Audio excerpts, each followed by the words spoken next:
Bonjour et bienvenue dans ce nouveau chapitre du module 2. Le module est intitulé Core Designer.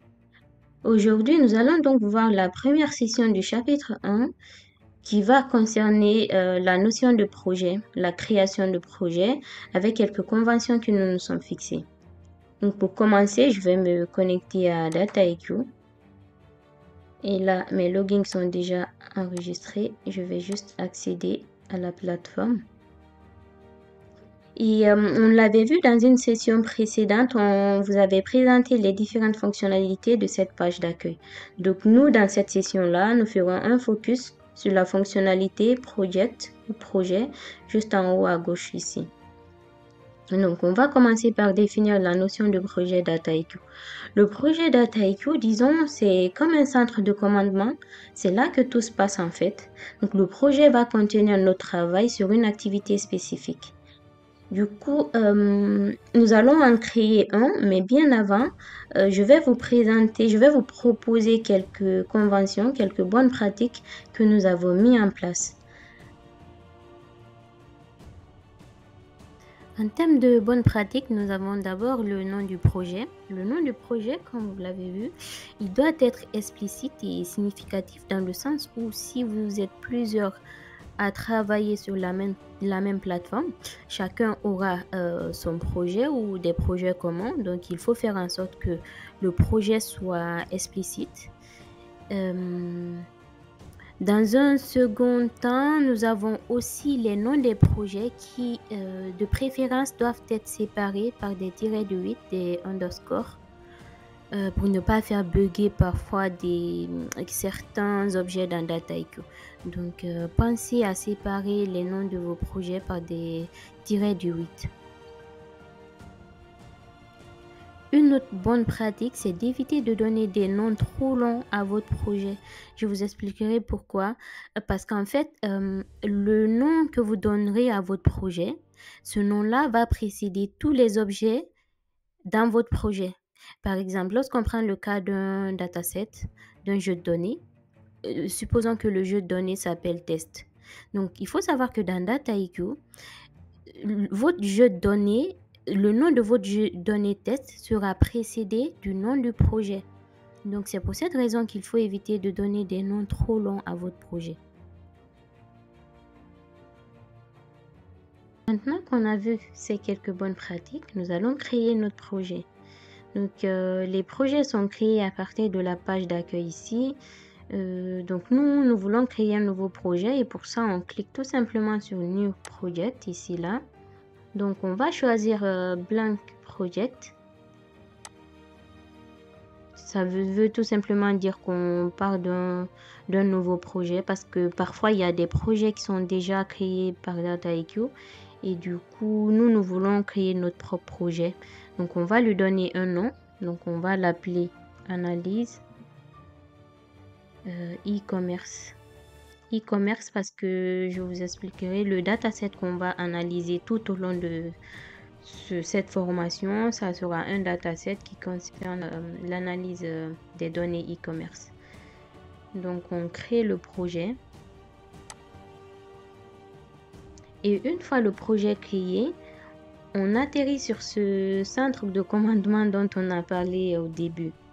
Donc, on peut voir ici qu'on a la notion de flow dans le projet. La notion de flow est un composant de Dataiku qui permet aux utilisateurs de construire, de déployer des pipelines de données de bout en bout pour l'analyse avancée, l'apprentissage automatique, l'ETL, ainsi de suite. Donc, il fournit une interface visuelle et un environnement collaboratif pour concevoir, orchestrer et surveiller les flux de données. Donc, dans le flow, on aura les datasets, les jeux de données, les récipies ou recettes qui sont, disons, des outils visuels de préparation des données qui permettent aux utilisateurs de construire des flux de transformation, de manipulation des données, voilà, avec ou sans code. Donc, on a aussi la notion de modèle ici pour ce qui va concerner le machine learning, le deep learning. Après, nous avons la fonctionnalité Lab. La fonctionnalité Lab, si le flow est optimisé pour la production, il faut savoir que la fonctionnalité Lab, c'est un lieu d'expérimentation et de découverte, comme un laboratoire tout simplement. Donc, c'est une fonctionnalité qui va permettre aux utilisateurs de s'isoler, faire des expérimentations, des tests et ensuite les déployer dans le flow une fois que OK. Donc dans le lab, vous aurez accès aux notebooks et aussi aux analyses visuelles. Après, on a la fonctionnalité dashboard. Donc pour créer des tableaux de bord, on a le wiki. Le wiki qui est très intéressant dans le sens où il peut aider à documenter le projet, à créer des articles du projet et à faire plein de choses qu'on peut partager dans le dashboard. On aura l'occasion de voir ça également. Et on a aussi la fonctionnalité tax, qui lui va nous aider à faire notre to-do list et à suivre notre avancée sur le projet. Donc on peut se créer des petites tâches et puis les suivre au fur et à mesure.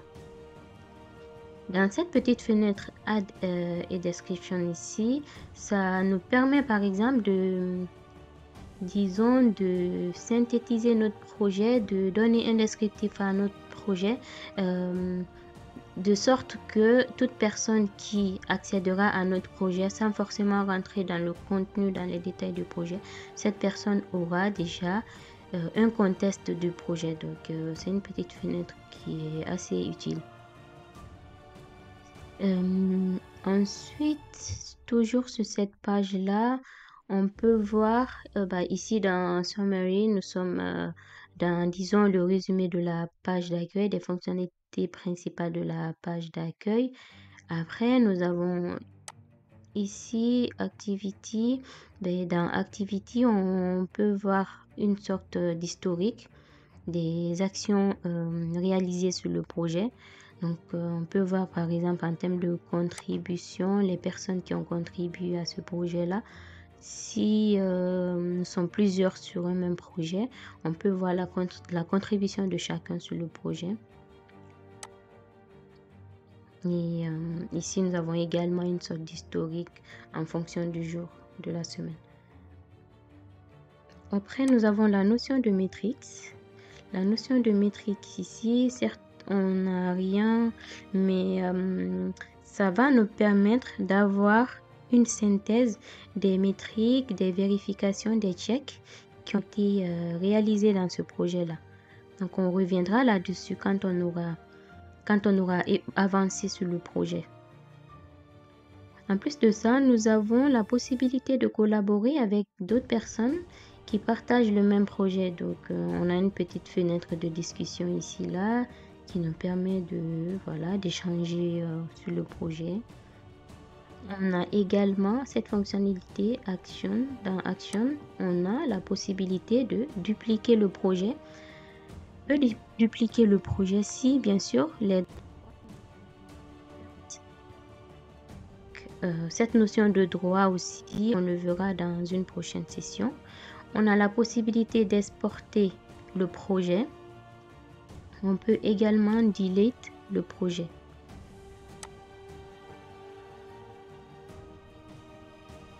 Donc, je reviens sur la fonctionnalité Summary. On peut voir ici que ça nous permet également de voir à droite l'historique des tâches, des actions effectuées sur le projet. Donc, on aperçoit la création du projet qui date d'aujourd'hui avec le nom du projet. Et aussi, il faut savoir qu'on peut modifier un nom de projet. Donc, quand on créait le projet tout à l'heure, on l'a appelé analyse e-commerce, mais si jamais on change d'avis, on peut toujours modifier le nom du projet en cliquant sur Save ici pour que ce soit bien pris en compte. On a la possibilité d'ajouter aussi un petit descriptif à notre projet. Donc, par défaut, DataIQ rappelle le nom du projet, le user qui a créé le projet. Donc, nous, c'est la Data Academy. et nous l'avons créé aujourd'hui le 2 juillet 2023. Donc on va juste rajouter un tout petit descriptif. Donc on peut dire que ce projet concerne l'analyse de données e-commerce. Donc on save ici pour que ce soit bien pris en compte. Donc après ça, on peut voir qu'on est sur la branche master. En cliquant là-dessus, on atterrit dans Git. Du coup, voilà, cela nous permet également de suivre l'évolution, de voir l'historique dans Git. Donc si jamais on avait une branche feature, une branche develop, on l'aurait vu, on aurait pu l'ajouter au niveau du projet. Donc là, on revient sur le projet. Pour revenir sur la page précédente, on clique sur le nom du projet. Donc ça nous ramène sur cette page-là. Maintenant qu'on a vu ces fonctionnalités, nous allons maintenant chercher à rentrer dans le flow du projet. Donc pour rentrer dans le flow du projet, on clique ici là et nous avons quelques fonctionnalités qui nous sont proposées: flow, dataset, recipes, labeling, task. Donc nous allons nous intéresser à la fonctionnalité flow. Donc en cliquant là-dessus, voilà, on atterrit dans le flow de ce projet. Et chaque projet Dataiku a un seul flow, donc un seul flux de travail. Donc nous arrivons à la fin de cette session. N'oubliez pas de vous abonner à la chaîne, de liker les vidéos et aussi de nous laisser vos commentaires. Merci, à la prochaine session.